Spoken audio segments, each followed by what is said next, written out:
शोभा नागरगोजे या चॅनलला लाईक आणि सबस्क्राईब करा. धन्यवाद. लेकुराची हित वाहे माऊलीचे चित्त ऐसी कळवळाची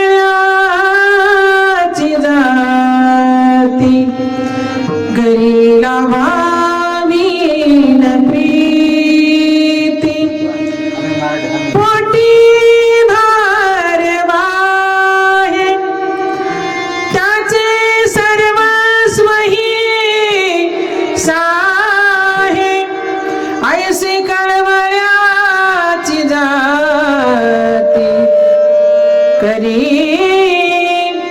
लाभावी न प्रीती तुका म्हणी माझे तुम्हा संतावरी मोजे ऐसी कळवळ्याची जाती करी लाभावी न प्रीती विठ्ठल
लेकुराचे हित वाहे माऊलीचे चित्त ऐसी कळवळ्याची जाती करी लाभाविन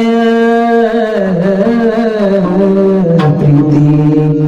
प्रस्तुत प्राप्त प्रसंगी कीर्तन रूपी सेवेकरिता निवडलेला अभंग जगाचे जगद्गुरु जगत वंदनीय साधू संत श्रीमंत वैराग्य मूर्ती देहू निवासी संत तुकाराम महाराज यांच्या गात्यातील सुंदर असा 4 चरणांचा सर्वांच्या पठण करत असणारा किंवा नसणारा अभंग आजच्या या पुण्यतिथीच्या सेवेकरिता निवडलेला आहे.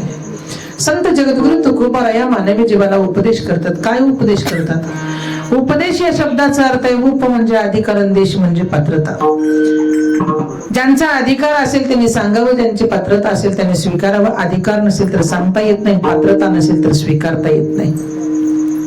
अधिकारी संत जगद्गुरु तुकाराम महाराज मानवी जीवाला उपदेश करतात. जगाच्या कल्याणा संतांच्या विभूती देह कष्टमिती परोपकारी जगाचं कल्याण, जगाचं हित, जगाचा उद्धार जर कशामध्ये असेल देव, देवाचं नाम आणि मृत्यू लोकांमध्ये घेतलेला जन्म. आम्हाला जन्म घेतल्यानंतर आम्हाला देव कळायला पाहिजे आणि देवाचं नाम कळायला पाहिजे, म्हणजे नाव कळायला पाहिजे. पण आम्हाला देव कळत नाही, देवाचं नाव कळत नाही. पण गेल्यानंतर मोक्ष आणि मुक्ती मिळावी वाटते. मोक्ष आणि मुक्ती जर कोणी बाजारामध्ये विकायला बसलं असतं तर प्रत्येकाने खरेदी केलं असतं. आणि आम्ही म्हणलो असतो हे पैशाने मिळते, पण पैशाने सगळ्या गोष्टी मिळतात पण मोक्ष आणि मुक्ती मिळत नाही. मोक्ष आणि मुक्ती मिळवण्यासाठी आयुष्यभर, जीवनभर, जन्मभर भगवंताची सेवा करावी लागते. आयुष्य खातो काळ सावधान, शेवटच्या क्षणाला माणूस सावध होतो. बालपण खेळण्यात जातं, तारुण्य पळण्यात जातं, म्हातारपण लाता खाण्यात जातं. पण आमचं बालपण न कळण्यात जातं, तारुण्य संसारासाठी पळण्यात जातं आणि म्हातारपण ज्याच्यासाठी संसार केला त्याच्या लाता खाण्यात जातं. बरोबर आहे का?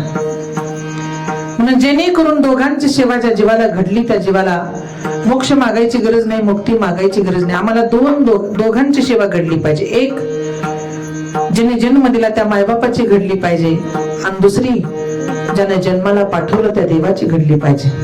पण आम्ही दोन सेवा विसरतो, बाकी लोकांच्या सेवेमध्ये मग्न राहतो. बरोबर आहे की नाही? आम्ही दोन सेवा विसरल्या. ज्याने जन्म दिला त्यांची सेवा विसरली आणि ज्याने जन्माला पाठवली त्यालाही विसरलं. विसरली तया थोर झाली हानी, पचतील खाणी 84 लक्ष येऊन फेरा फिरून माणसाचा जन्म मिळाला तुम्हाला आम्हाला.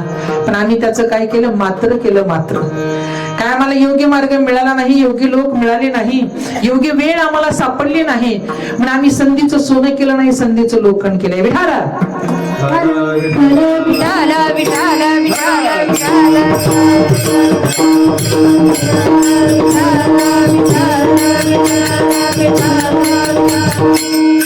सहज लोक सांगून जातात लोखंडाला परीस लावलं की सोनं होतं. सहज महाराजांनी कीर्तनामध्ये सांगितले एका लोखंडाला जर परीस लावलात तर त्याचं सोनं होतं. प्रत्येक व्यक्ती कीर्तनातून घरी गेला, एक लोखंडाचा गोळा घेतला आणि परीसाचा तुकडा त्यामध्ये टाकला. प्रत्येकाला काय असं वाटतं, आता लोखंडाचं जर सोनं होत असेल तर घर काय लोखंडाची थोडी आहेत का म्हणला. हा, सगळ्या घरावर पत्रे आहेत म्हणला, प्रत्येकाला परीस लावीत फिरून म्हणला, पत्रेत सोन्याची होऊन जातील. इच्छा वाढली. घरी गेल्यानंतर प्रत्येकानं ते लोखंडाचा गोळा घेतला, त्यामध्ये परीसाचा तुकडा टाकला. प्रत्येकाला वाटलं तर सकाळी उठावून बघावं, एवढा गोळा टाकला आपण. कुणी 2 छटाकचा, कुणी 3 छटाकचा, कुणी 4 छटाकचा, कुणी किलोचाच टाकला. सकाळी प्रत्येक जण उठले. रात्री कुणाला झोप आली नाही, का तर सकाळी लोखंडाचं सोनं होणार आहे. सकाळी प्रत्येक जण उठला आणि ज्यांनी लोखंडापाशी परीस ठेवला होता त्यांनी डबे उघडले. मावशी माझ्याकडे लक्ष द्या. डबे उघडल्यानंतर ते प्रत्येक जण म्हणले, काय महाराजांनी खोटं सांगितले म्हणले. महाराजाच्या घरी लोखंडाचं सोनं झालं काय की म्हणले. महाराज खोटं बोलले म्हणले. चला महाराजाच्या घरावर मोर्चा करा म्हणले. सगळेजण लोखंडाचा ते गोळा आणि परीसाचा तुकडा घेऊन गेले महाराजाच्या दारात. महाराजांनी म्हणले, बाबा कीर्तनाला एवढे आलो नव्हतो, पण माझ्या सकाळी दारामध्ये एवढा मोठा मोर्चा कशासाठी आणलेला आहे. म्हणले, महाराज तुम्ही रात्री सांगितलं होतं लोखंडाला सोनं लावल्यावर परीस होतं. 10-5 लोक ऐकायला आली होती, पण 10-5 माणसानं प्रत्येक त्याच्या जवळच्या लोकांना ही बातमी दिली. आणि प्रत्येकाने बघा लोखंडाचा गोळा परीसाचा तुकडा एका डब्यामध्ये ठेवला. पण महाराज सकाळी उठून पाहतोय आम्ही त्याचं सोनं झालं नाही, ते लोखंड जशाच तसं राहिले. महाराजांनी म्हणले, बघू द्या डबा. महाराजांनी डबा घेतला आणि डब्याचं टोपण काढलं. पाहिलं लोखंडाचा गोळा मोकळा टाकला होता आणि परीस हे चिंधित बांधला होता. महाराजांनी म्हणले, बाबा माझी सांगण्याची पद्धत योग्य होती, तुमची ठेवण्याची पद्धत चुकली. म्हणले, महाराज काय झालं? दोन्ही एका ठिकाणी ठेवून एका डब्यामध्ये टाकलं. अरे टाकलं, पण लोखंडाला मोकळं सोडलं आणि परीसाला झाकण घातलं. जोपर्यंत त्या परीसावरली चिंधी निघत नाही, लोखंडाचा स्पर्श परीसाला होत नाही, तोपर्यंत त्याचं सोनं होत नाही. तसं या ठिकाणी लोखंड म्हणून यावं लागतं. भगवंताच्या नामाचं परीस होऊन स्पर्श करावा लागतो, त्या दिवशी जीवाचं सोनं होतं. विठाला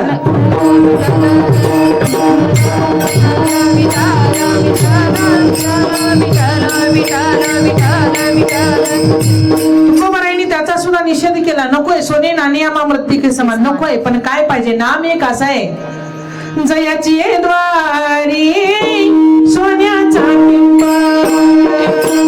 जयाची द्वारी सोन्याचा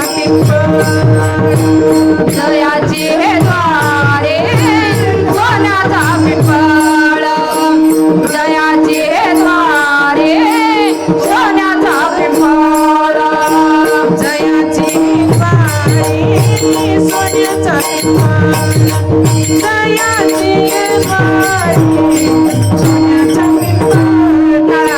जयाची द्वारे सोन्याचा पिंपळ, जयाची द्वारे सोन्याचा पिंपळ.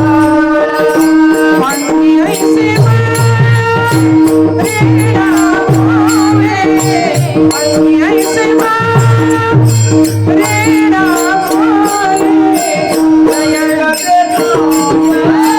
भोले महाराज, भोले महाराज.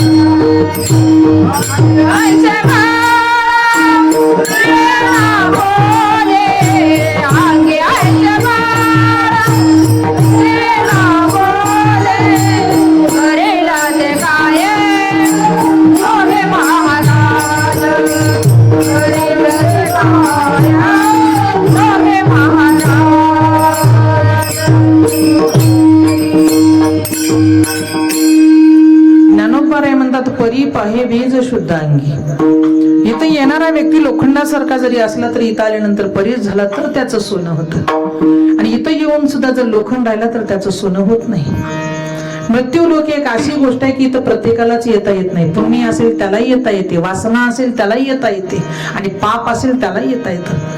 फेडण्यासाठी पाप जन्म घ्यावाच लागतो, भक्ती करण्यासाठी जर पुण्य असेल तर यावंच लागतं. बरोबर आहे. पाप जरी असलं तरी इथं यावं लागतं, पुण्य जरी असलं तरी यावं लागतं. पण आपण करायचं काय हे आपण जन्माला आल्यानंतर ठरवावं लागतं. परी पाहे बीज शुद्ध अंगी. या परिवाराने मला वाटतं अनेक दिवसापासून मातृतुल्य आणि पितृतुल्य ही सेवा आपल्या परिवारामध्ये सतत चालू ठेवलेली आहे. भाग्य ते जन्म देणाऱ्या माता पित्याचं. धन्य माता पिता तयाची. गतवर्षी या ठिकाणी माझीच कीर्तनाची सेवा झालेली होती. आमच्या सुमनताईने संपर्क साधून या ठिकाणी गतवर्षी या परिवाराच्या सेवेची संधी मला प्राप्त करून दिली. याही वर्षी आमच्या राजाभाऊने संपर्क साधला आणि सेवेची संधी मला दिली प्राप्त करून. भाग्य. ज्यावेळेस आपण सेवा ही सेवा म्हणून स्वीकारतो ती सेवा सामान्य नसते. माता पित्याची सेवा म्हणजे सामान्य नाही. हे एक फळ देणारी सेवा असते, आशीर्वाद देणारी सेवा असते. जगात कुणाचंही दर्शन घ्या, कुणी आशीर्वाद देत नाही, पण मायबापाचं दर्शन घेतल्यावर आशीर्वाद नाही दिला तरी मिळाल्याशिवाय राहत नाही. विठाला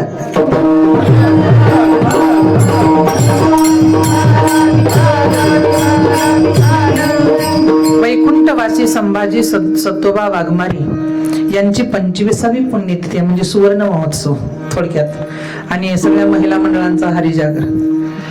25वी पुण्यतिथी म्हणजे त्यांच्यासाठी आजचा हा सुवर्ण महोत्सव दिवस आहे. दुसरी गोष्ट, वैकुंठवासी कैलासवासी सेवंताबाई संभाजी वाघमारी यांची 4थी पुण्यतिथी आहे. म्हणजे बाबाचे 4 आणि त्यांचे 25 असं 29 पुण्यतिथ्या या परिवाराने साजऱ्या केल्या. भाग्य आहे बघा खरंच.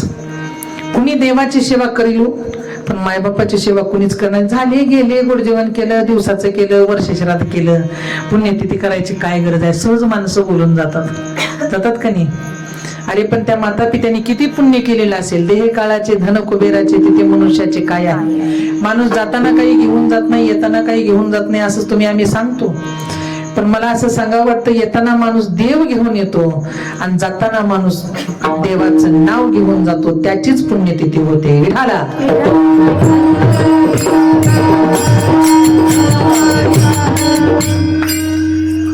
त्यांचे चिरंजीव वैजनाथ संभाजी वाघमारे, पंढरीनाथ संभाजी वाघमारे, हनुमंत संभाजी वाघमारे माझे सैनिक, आणि कैलासवासी ज्यांना देवाज्ञा झाली लिंबाजी संभाजी वाघमारे, सुरेश संभाजी वाघमारे हे त्यांचे पुत्र. म्हणतात तिकडली सेवा आणि इकडली सेवा, 2 सेवा जर घडत असतील तर वेड्या मानवा नको घाबरू. जगाच्या मदतीची गरज नाही, जगानं आपल्यावर हात फिरवावं याची गरज नाही. अरे ज्यावेळेस ज्येष्ठांची साथ मिळते त्यावेळेस हनुमंतराय होता येतं. लक्षात द्या, ज्येष्ठांची साथ मिळते त्यावेळेस हनुमंत होता येतं. का तर त्याच हनुमंतराला तुकोबाराय शरण गेले होते. राम आत साठवला पण केलास काय. राम आत साठवला पण तू केला काय. त्यावेळेस त्यांना एकच सांगितलं, काहीच केली नाही, सेवा केली. पण कशी केली. दास्यत्व स्वीकारून सेवा केली. म्हणून ज्येष्ठांची सेवा म्हणजे दास होऊ नये. ऐका, वरिष्ठांची सेवा म्हणजे केवट होऊ नये. एकदा रामप्रभू 14 वर्षाच्या वनवासाला चालले होते आणि त्या केवटाला सांगितलं, अलीकडून पलीकडे मला सोडाल का. म्हणले, प्रभू तुम्ही माझ्या नावामध्ये बसत असाल तर किती आनंद आहे. माझं भाग्य उद्याला आले की आज हे नाव तुमच्यासाठीच आहे, झाडाला बांधून ठेवलेली. पण त्या नावाड्याने म्हणलं, प्रभू एक माझी या 5 मिनिटाची वेळ द्या. म्हणल्या 5 मिनिटाची वेळ घेतली आणि 5 मिनिटाच्या वेळेमध्ये तो घराकडे पळत गेला आणि घरातली काटवट घेतला. त्या काटवटीला 2 कानं होती. तिला ऐकू येत नव्हतं पण तिला कानं होती. याचा अर्थ आहे बायांचे पाय जमिनीवर असावं. लक्षात द्या, पूर्वी बायका भाकरी करत होत्या पण त्यांचे दोन्ही पाय काटवटीला लागत होते. केला का भाकरी? मावशी, भाकरी करता का घरी? आता कुठल्या भाकरी चपातीलाच पोळ्या म्हणलेल्या काही काही बाया. हा बरोबर आहे की नाही? हा, ते 2 पाय त्या काटवटीच्या कानावर असत होते आणि मग ते पीठ मध्ये मळावं लागत होतं. त्यांची आई स्वयंपाक करत होती. पटकन गेली, म्हणले आई आई काढ पीठ, यातलं पीठ काढ, यातलं पीठ काढ. तिने म्हणले अरे काय झालं? नाही नाही नाही, जगाचा बाप समुद्राच्या किनाऱ्यावर उभा टाकलाय, गंगेच्या काठावर आहे. चल. आई कोण? तो जगाचा बाप राम. अरे वरिष्ठ आहे आपल्यापेक्षा, तो साक्षात परब्रह्म आहे, तो भगवंत आहे, चल त्याच्याकडे. काठवट उचलली, तशीच घेऊन आले. त्याच गंगेच्या काठावरती काठवट धुतली आणि प्रभूला सांगितलं, प्रभू माझी एक इच्छा आहे, तुमचे पाय याच्यामध्ये ठेवाल का? तुमचे पाय मला धुवावेसे वाटतात, तुमचे पाय याच्यामध्ये ठेवा. अरे पण काठवटीमध्ये नावामध्ये उभा टाक, तुम्ही धुणार नाही प्रभू. त्या नावामध्ये धुतलात तर मी नावामध्ये कधी भाकरी करून खाणार नाही, आणि काटवटीमध्ये धुतलात तर याच्यामध्ये पाणी मरल आणि दररोज भाकर करून खात असताना तुमच्या पायाचं तीर्थ याच्यामध्ये राहील. प्रभू 2 पाय जोडून त्या काटवटीवर 2 पाय जोडून उभा टाकले आणि या केवटानं पाय धुतले आणि अलीकडून पलीकडे नेऊन सोडलं. आईला सांगितलं, आई हे काटवटीतलं पाणी टाकू नको बघ, आजची रात्र या काटवटीतलं पाणी त्यामध्ये मुरलं पाहिजे आणि ते तीर्थ म्हणून आपल्याला प्रभू माघारी येईपर्यंत त्या काटवटीमध्ये ते पाणी थांबलं पाहिजे. रात्रभर ते काटवट केवटाने तशीच ठेवली, पण अलीकडून पलीकडे सोडत असताना प्रभूजी नाव किनारे लगाव. नाव तुम्हारी जुनी पुराणी, नाव तुमची जुनी पुराणी झालेली आहे, पण भगवान परमात्मा जरी जुनी झाली पुराणी झाली, पण ज्यामध्ये भगवान परमात्मा बसलाय ते नाव मात्र माझ्यासाठी नवी झाली. पलीकडल्या किनाऱ्याच्या काठावर नेऊन ज्यावेळेस सोडलं त्यावेळेस केवटाने एक विनंती केली, प्रभू मला 2 चरण द्या, माझं आचरण शुद्ध झालं पाहिजे आणि माझ्या मस्तकावर हात फिरवा. हात फिरवा म्हणून ज्यावेळेस त्या केवटानं प्रभूचे पाय धरले आणि मस्तकावर हात न ठेवण्याऐवजी पाठीवर हात फिरवला. पाठीवर हात फिरवल्यानंतर उठून उभा टाकला. मी तुम्हाला सांगितलं होतं तुम्ही वरिष्ठ आहात, मी कनिष्ठ आहे, माझ्या मस्तकावर हात फिरवा म्हणून प्रभू मी हात जोडून तुमच्या पायाच्या जवळ बसलो, पण तुम्ही माझ्या डोक्यावर हात न ठेवता माझ्या पाठीवर ठेवला. त्याला कारण काय आहे? त्यावेळेस प्रभूंनी सांगितलं, ऐक केवटा, माणसाचा जन्म हा मृत्यूला जाणार आहे. प्रत्येक व्यक्ती तांब्याचं डोकं लावून आलेला नाही. संगीताताई, प्रत्येक माणूस जीवन जगण्यासाठी आलेला नाही, जगून जाण्यासाठी आलेला आहे. म्हणून एक दिवशी मरण ही आढळ गोष्ट आहे. पण ऐक, मरणार तुझं डोकं आहे, हे जाणार, म्हणून मी तुझ्या डोक्यावर हात फिरवला नाही, पण ऐक तुझ्या पाठीवर मी हात का फिरवला, तर पुढच्या जन्मामध्ये हे काटवट तुझ्या पाठीवर यावी आणि कासव रूपात तुझा जन्म व्हावा आणि सदैव माझ्या नजरेच्या समोर तू बसावं आणि डोळे भरून मी तुला पाहावं. म्हणून कासवाची पाठ बघा काटवटी सारखी. आणि आज प्रत्येक भगवंताच्या मंदिरात जर कोण असेल तर एक कासव बनलेला आहे. याचा अर्थ आहे की आपण सुद्धा भक्ती कशी केली पाहिजे, तर त्या कासवासारखी केली पाहिजे. पण कासवानं मानव जन्मामध्ये भक्ती केली, दुसरा अवतार कासवाचा झाला आणि त्याची पाठ ज्या काटवटीत भावना होती त्या काटवटीसारखी झाली. म्हणून कासवाचे पिल्ले दृष्टी त्याची मोठी, जावं त्याच्या पोटी तेव्हा कळे विहारा.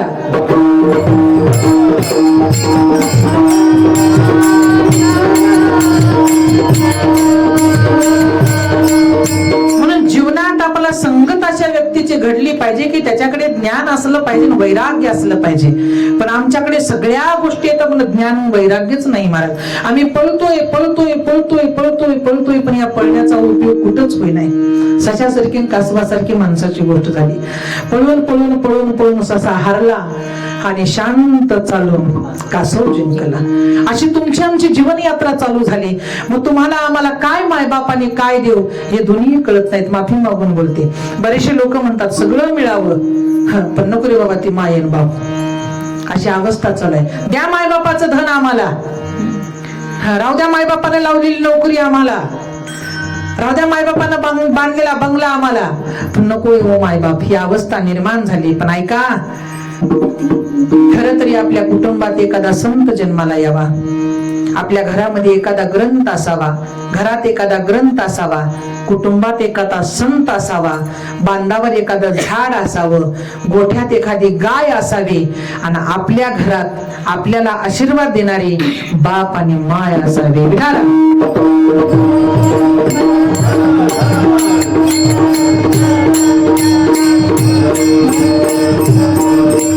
याच्यातून तुम्हाला आम्हाला काहीतरी मिळेल, पण आम्हाला या पाचही गोष्टी नकोय. आम्हाला ग्रंथ नकोय, आम्हाला संत नकोय, लटिका व्यवहार, सर्व हा संसार वाया येरजार.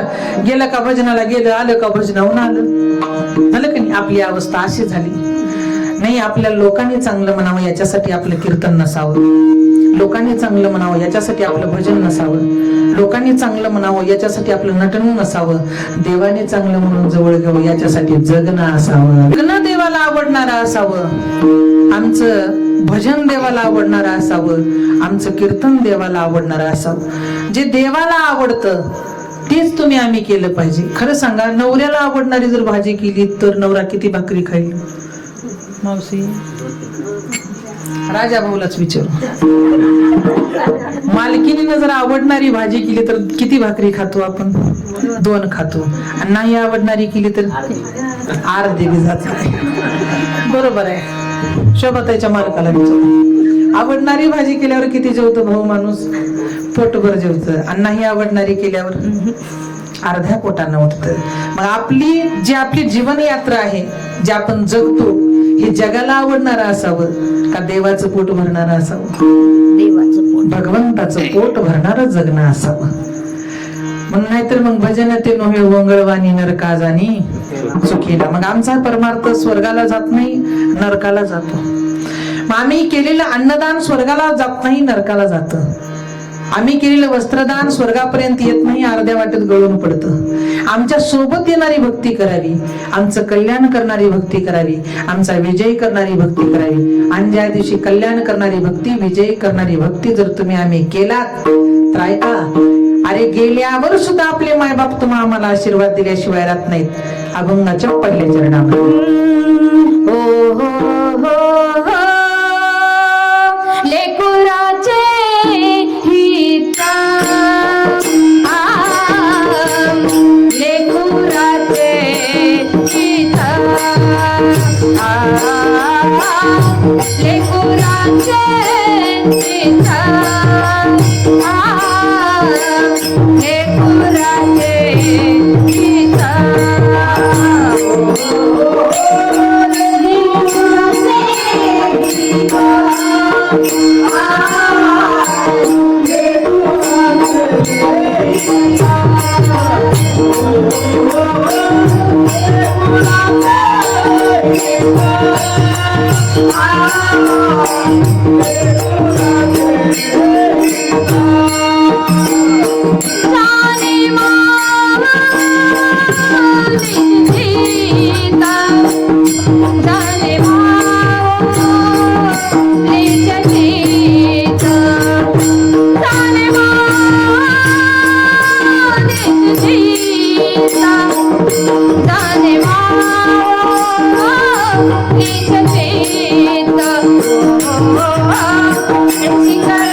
Thank you.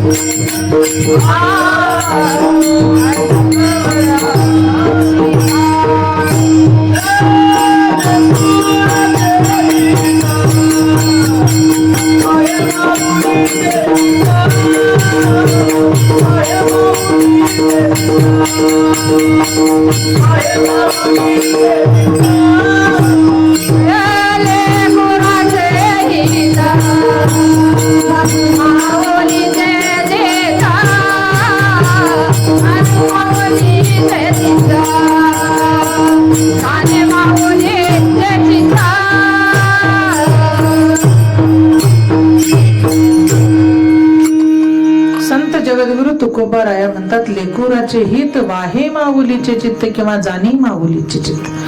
वाहे ह्या शब्दाचा अर्थ वाहणारा, जाणी या शब्दाचा अर्थ जाणणारा. आपल्या जीवनामध्ये सगळ्यात जर श्रेष्ठ वैभव कोणता असेल तर आपल्या जीवनातली आपली आई आणि बाप आहे. पण सध्या कलियुग आहे, देह पालटली बुद्धी. प्रत्येकाच्या बुद्धीला पालटायला वेळ लागणार. सगळाच दोष लेकरावरही देता येत नाहीत, कुठेतरी आई वडिलांचे चुकते. पण तुकोबाराय म्हणतात, राजा चुकत जरी असेल तरी लेकुराचे हित वाहे माऊलीचे चित्त. ती आई आणि ते बाप आपल्या लेकराचं वाईट व्हावं हे कधीच विचार सुद्धा त्यांच्या मनामध्ये येत नाही. काय येत नाही त्याला कारण आहे. ऐका, हित या शब्दाचा अर्थ आहे निस्वार्थपणे आपल्यावर प्रेम करते ती आपली आई असते. जिनं आपल्याला गर्भात असताना पाहिलं नाही तरी ती म्हणते माझं बाळ पोटात आहे. बरोबर आहे. तिने म्हणत नाही मला जन्माला आल्यावर नोकरदार होणार आहे का दारुडी होणार आहे. तिने म्हणत नाही जन्माला आल्यावर मला सांभाळणार आहे का सोडून जाणार आहे. तिने म्हणत नाही जन्माला आल्यावर मला सुखी ठेवणार आहे का त्रास देणार आहे. तिने विचार करत नाही हे जन्माला आल्यावर मला सोडील का ठेवील, हेही विचार करत नाही. पण हा जन्माला आल्यावर मी राहणार आहे का जाणार आहे याचाही विचार करत नाही. आणि जरी जीवावर मोठं संकट आलं, परिवारातल्या व्यक्तीने जर विचारलं, परिवारातल्या व्यक्तीला डॉक्टरने विचारले की आईला ठेवायचे का पुत्राला ठेवायचे, त्यावेळेस समाज म्हणतो लेकर काय आणखीन होतील. परिवारातली माणसं म्हणतात पण बाई जगली पाहिजे. पण ज्यावेळेस डॉक्टर जाऊन आईला विचारतो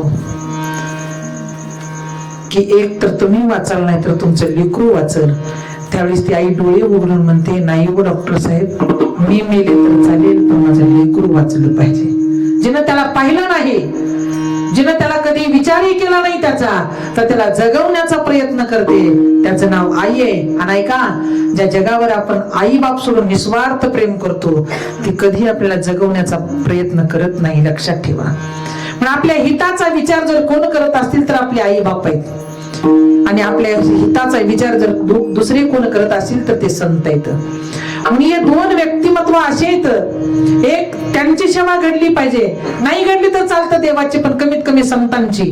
आज या परिवाराने खरंच भाग्य आहे. गल्लीतली महिला मंडळ का असे ना, लातूरातली महिला मंडळ का असे ना, पण आपल्या मायबापाची पुण्यतिथी साजरे करणं हे कर्तव्य त्यांनी कायम चालू ठेवलेलं आहे. म्हणजे त्यांना जिवंतपणे जेवढी सेवा घडली गेल्यावर सुद्धा तेवढी सेवा करते. मग याचं फळ समाज म्हणतो काय मिळाले त्यांना. जे पुढी पिढी ना नातरुंड पत्रुंड, हे जर तुम्हाला सुखी राहावं वाटत असेल, हे जर चांगले निघावं वाटत असेल, हे जर आपण आपल्या मायबापाची आपण सेवा करतो तशी आपली करावं वाटत असतील तर त्याच्यासाठी गेलेल्याची सुद्धा सेवा करणं गरजेचं आहे. विठाला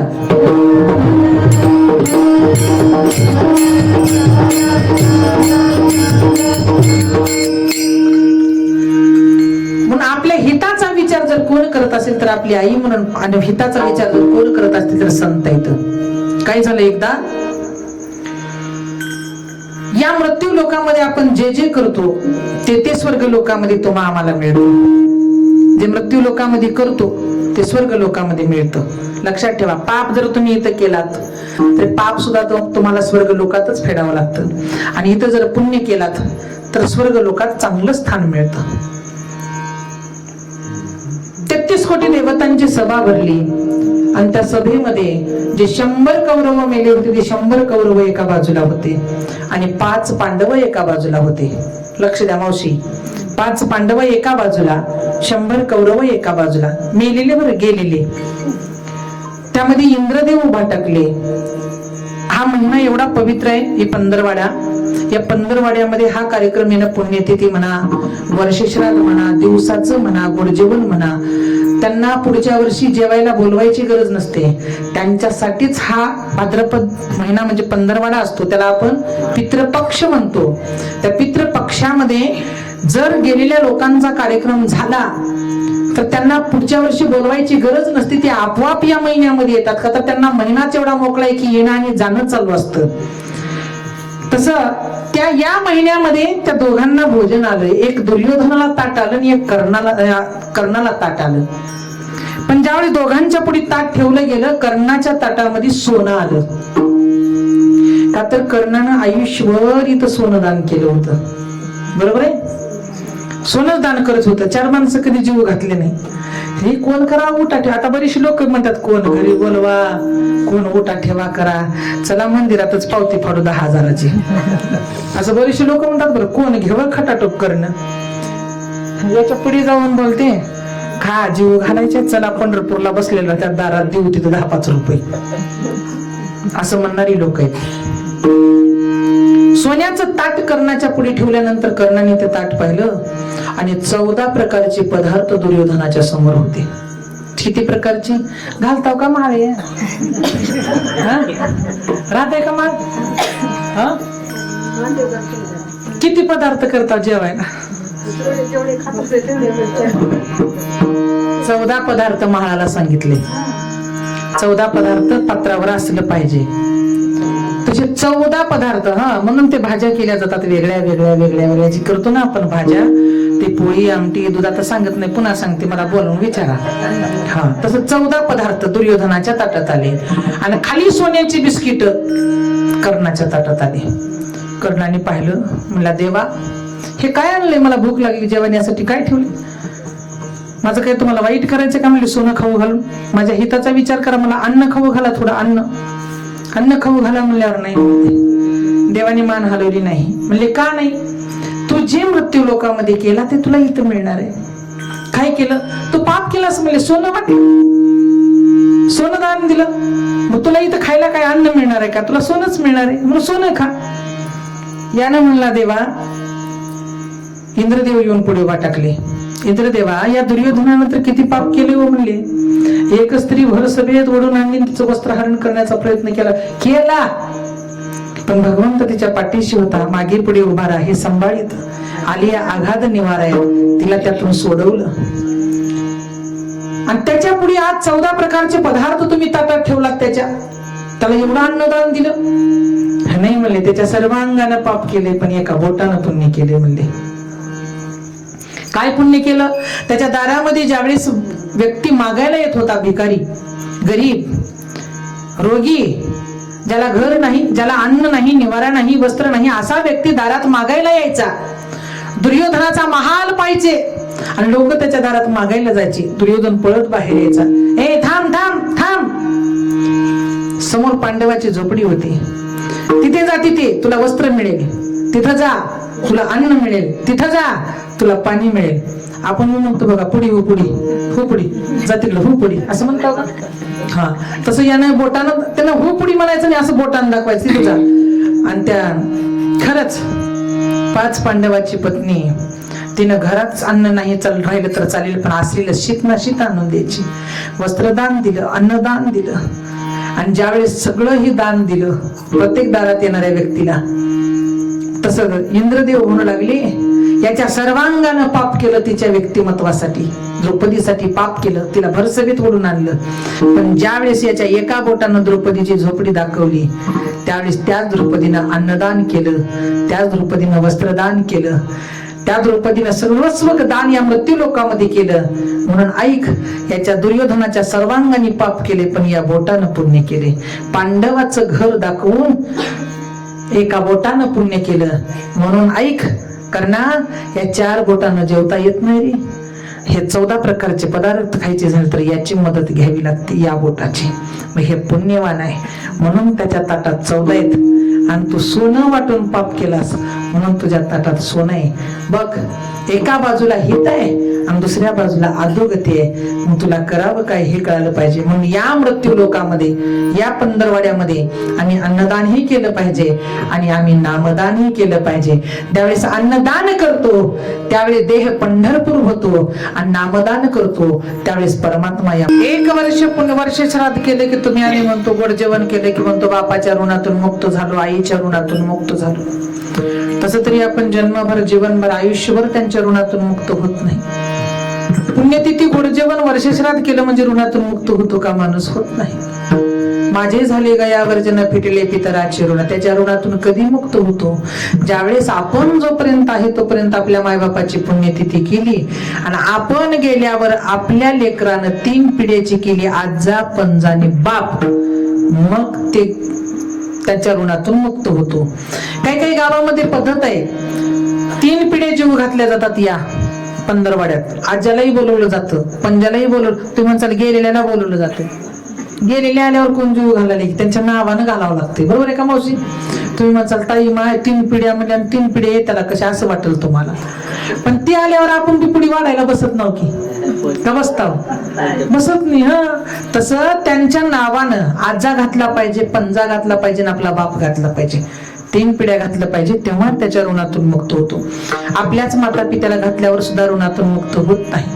जगद्गुरु तुकोबाराय म्हणतात लेकुराचे हित वाहे माऊलीचे चित्त. जे माय सदैव आपल्या लेकराचा विचार करते आणि याची पोचपावती आपल्याला लेकरू झाल्यावर कळतं, तोपर्यंत कळत नाही. विठाला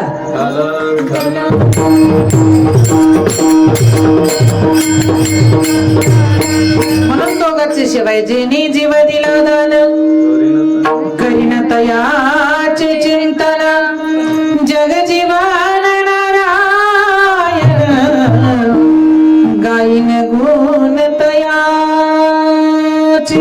ज्यावेळी त्या भगवान परमात्म्याचं गुणगान आपल्या माता पित्याच्या निमित्तानं तुम्ही आम्ही गातो त्यावेळी देह पंढरपूर आणि आत्मा पांडुरंग होतो. जीवनात सुंदर जगायचं असेल तर आपली आपणच सोडवण केलं. सगळ्या गोष्टीची वाटणी होते पण नाम एक अशी गोष्ट आहे की त्याची कधीच वाटणी होत नाही आणि ते कुणी आपल्याला उधार देत नाही, ते कुणी उसणं देत नाही. तसंच नातं आहे आईचं आणि लेकराचं.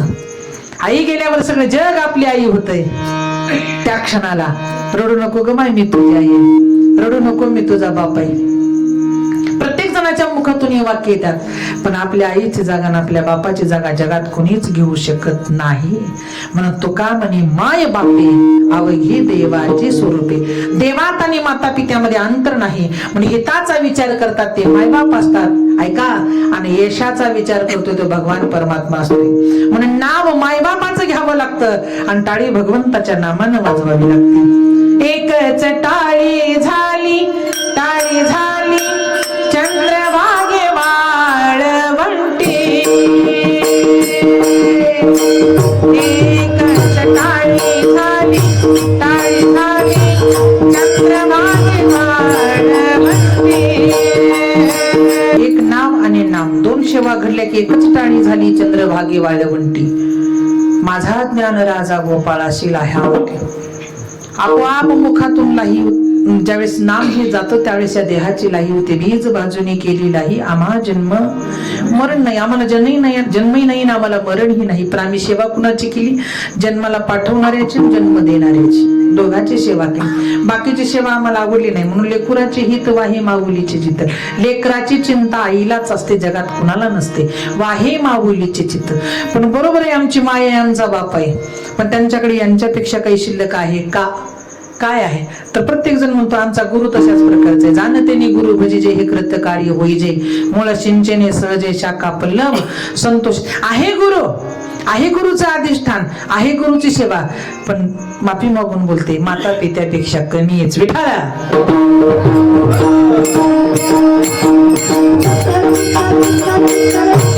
या जगात आमच्या माता पित्याकडे दुसरं काही आहे का? त्या अभंगाच्या दुसऱ्या चरणामध्ये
जाती करेला भाविने प्रीती. आपला कळवळा जर कुणाला येत असेल तर आपल्या जन्म देणाऱ्या माता माऊलीला येतो. म्हणजे आई एक जात म्हणलं तुकाराम महाराजांनी, त्या आईला जात हा शब्द दिला. जात म्हणले की दुसरीकडेच जातं. आम्ही बामण, आम्ही फलाना, आम्ही विस्ताना, आम्ही मराठी, आम्ही चांभार, आम्ही कुंभार, आम्ही लोहार. संप्रदायाला या जातीची गरज नाही. संप्रदायाला एकाच जात तुका म्हणे ते पाहिजे, जातीचे नेरी गबाळ्याचे काम नाही. माफी मागून बोलते, एवढं टाकलो का? ब्राह्मणाच्या घरी कधी सत्यनारायण ऐकलं का? आहेत काही तर ब्राह्मण, एवढं टाकू नका. त्यांच्या घरी कधी सत्यनारायण नसतो, त्यांच्या घरी कधी पुण्यतिथी नसती, त्यांच्या घरी कधी पंगत नसती, बरोबर आहे का? त्यांच्या घरी कधी भजन नसतं. त्यांना दोष कसे लागत नसतील हा प्रश्न मोठा आहे. हा बरोबर आहे, दोषच आपल्याला कसे निघत असतील. अरे कुठंच गुणदोष याचे न विचारू, काही ठाव दिला पाय्या फुलीला. काहीच करायची गरज नाही, एवढीच सेवा करायची. एक देवाची जन्मदात्या माता पिता, आईशी कळवळ्याचीच जाती. याला उदाहरण आहे. राम प्रभू ज्यावेळेस अलीकडून पलीकडे जात होत त्यावेळेस सेतू बांधण्याचं काम चालू होतं.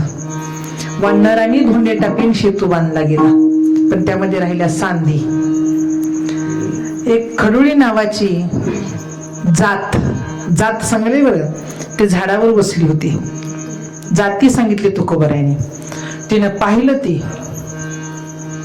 म्हणजे माझे जर प्रभू याच्यावरून पलीकडे गेले, धोंडा तर मला उचलत नाही म्हणजे पत्थर, पण माझी जात खडोळीची आहे, त्यांची जात वानराची होती म्हणली. त्यांनी धोंडे आणून टाकली म्हणली, पण मला उचलत नाही, काय करू म्हणली. कळवळा आला तिला आणि तिने विचार केला, ही सांधी भरून काढते म्हणली. पण काढू कशा? समुद्रामध्ये जाऊन सर्वांग भिजवायची आणि कोरड्या वाळूमध्ये ती लोळायची आणि सांधीत येऊन बसायची, फडफड फडफड वाळू फडकायची. ज्यावेळी तिच्या अंतकरणामध्ये कळवळ आला आणि 21 दिवसामध्ये तिने ते सेतूबंधन बांधलेला पूर्ण भरून काढला. शेवटची सांद राहिली होती आणि शेवटचा क्षण म्हणजे आपली शेवटची सांद आहे. शेवटच्या क्षणाला भगवंताचं नाम मुखात आलं तर तो खरा भजन करेल, आणि शेवटच्या क्षणाला जर विसरला तर तो भजन करी नाही. विठाला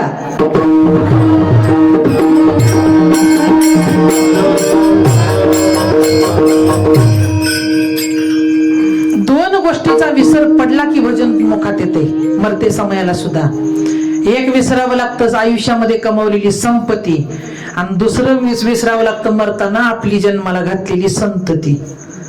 माय एवढी लेकरं माझे का खात्याला, मी जाताना जर म्हणून मेलो, आपण तुम्ही मी सगळेच, माय माझे लेकरं का करतील. शिमाताई आपण जाताना जर म्हणलो का माझे लेकर माझा नवरा कसं खाईल देवा कशाला निवलेला असं मला तिला म्हणते पड लोळत म्हणते मोका झालो वाचा गेली बधीर होऊन पडतं 6 महिने लोळत आणि जायच्या क्षणाला जर या 2 गोष्टी विसरल्या एक संतती आणि संपत्ती त्यावेळेस राम राम म्हणता मरण येते म्हणून दळिता कांडिता तुझं गायीन रे अनंत आईशी तिनं शेवटची सांद भरायची राहिली आणि प्रभू त्या शितू मंदाच्या जवळ येऊन उभा टाकले असं पाहू लागले खडोळी पाण्यात जाते वाळूत जाते सांदीत जाते पाण्यात जाते वाळूत जाते त्या खडोळीच्या जवळ गेली तिला म्हणले माई एवढी सांद भरून काढून आली खडोळी थरथर कापू लागली प्रभूला तेवढी शेवटची सांद भरली की प्रभूने तिला उचललं हातावर घेतलं आणि तिला शब्द दिला माझी माय काय शब्द दिला काय तुला कळवळ आहे ग माझी माय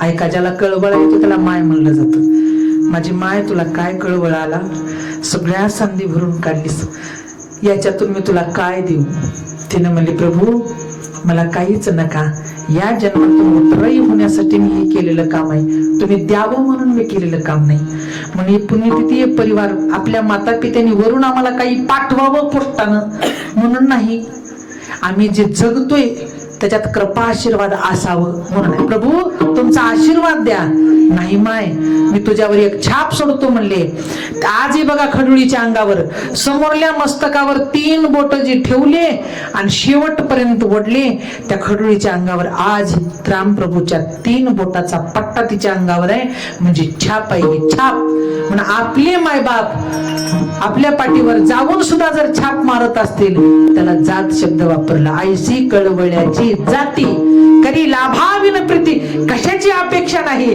तरी पाठीवर आशीर्वाद आहे त्याचं नाव मायबाप आहे म्हणून पोटी भारव आहे त्याचे सर्वस्व हेच आहे अरे जिने 9 महिने वागवलं तिला तुम्ही आम्ही म्हणतोय काय केलं हा तुम्ही म्हणतो काय केलं ऐका आणि 4 दिवसात आलेल्या बायकोला म्हणतो जरा बसलंय घाम येऊलाय जरा बस काय एवढं बंद बसले सकाळपासून संध्याकाळपर्यंत पळायला बरोबर आहे का असं म्हणतोय माणूस हो आता आम्हाला अजून आल निसून आता आल्यावर काय काय माहित आहे काम आहे हा ती तसं म्हणते बस जरा जरा बसले घाम मिळाला बस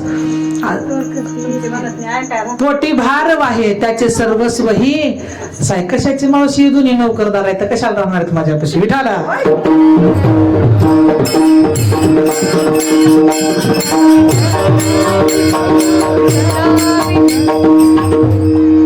पोटी भारव आहे त्याचे सर्वस्व हेच आहे सहन करण्याला महत्व आहे सहन करणं हे फक्त आईशिवाय जगात कुणी करू शकत नाही म्हणून आई जीवनामध्ये अमूल्य आहे पण असं आहे तिला जाऊन आज 4 वर्ष झालं आणि त्यांना जाऊन 25 वर्ष झालं 29 सोडून गेली आई आम्हाले कराला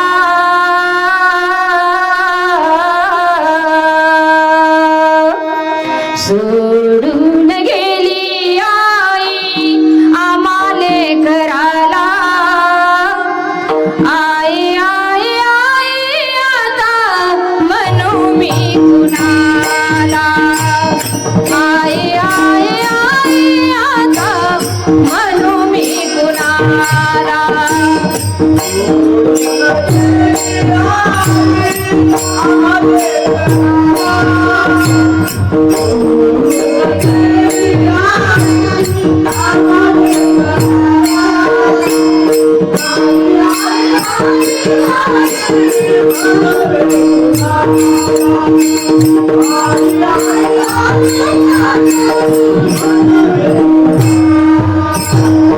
आई तुम्ही आमच्यासाठी कष्ट केले फार आई तुम्ही आमच्यासाठी कष्ट केले फार सोडून गेली आई सारा परिवार सोडून गेली आई आम्हाले कराला सोडून गेली आई आम्हाले कराला आई आई आई आता म्हणू मी कुणाला आई आई आई आता म्हणू मी कुणाला